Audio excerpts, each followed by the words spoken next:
78 ఏళ్ల వయసు అంటే చాలామంది జీవితం అయిపోయిందనుకుంటారు. కాని సుష్మా మోగే మాత్రం అదే వయసులో కొత్త జీవితాన్ని ప్రారంభించారు. ఇంట్లో ఖాళీగా కూర్చోవడం కన్నా ఏదైనా చదవాలనుకుంది. మధ్యప్రదేశ్లోని దేవీ అహల్య యూనివర్సిటీలో మరాఠీ విభాగంలో ఎంఏను పూర్తి చేశారు సుష్మా మోగే. అది కూడా మెరిట్ జాబితాలో మొదటి స్థానంలో నిలిచారు. విశ్వవిద్యాలయ స్నాతకోత్సవంలో మధ్యప్రదేశ్ గవర్నర్ చేతుల మీదుగా గోల్డ్ మెడల్ కూడా అందుకున్నారు.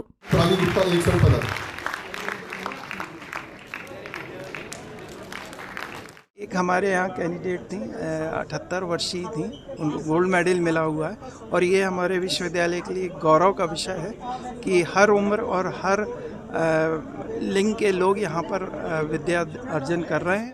రిటైర్మెంట్ తర్వాత జీవితం ఖాళీగా అనిపించిందని మళ్లీ చదవడం వల్ల కొత్త ఉత్సాహం వచ్చిందని చెబుతున్నారు సుష్మా. మాతృభాష మరాఠీ పైన ప్రత్యేక అభిమానం ఉందంటున్నారు.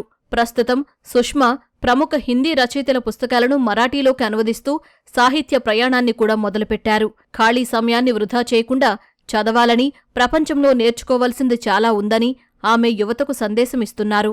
मेरी एज है 78 और मैं अपने जो पढ़ाने वाले सर थे, मैडम थी, उनके बहुत शुक्रगुजार हूँ कि उन्होंने मुझे बहुत सहायता की.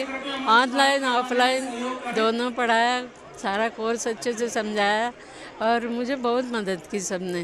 पहले नहीं पता था, इस पर जब पता चला तो मैंने उसका फ़ायदा उठाया.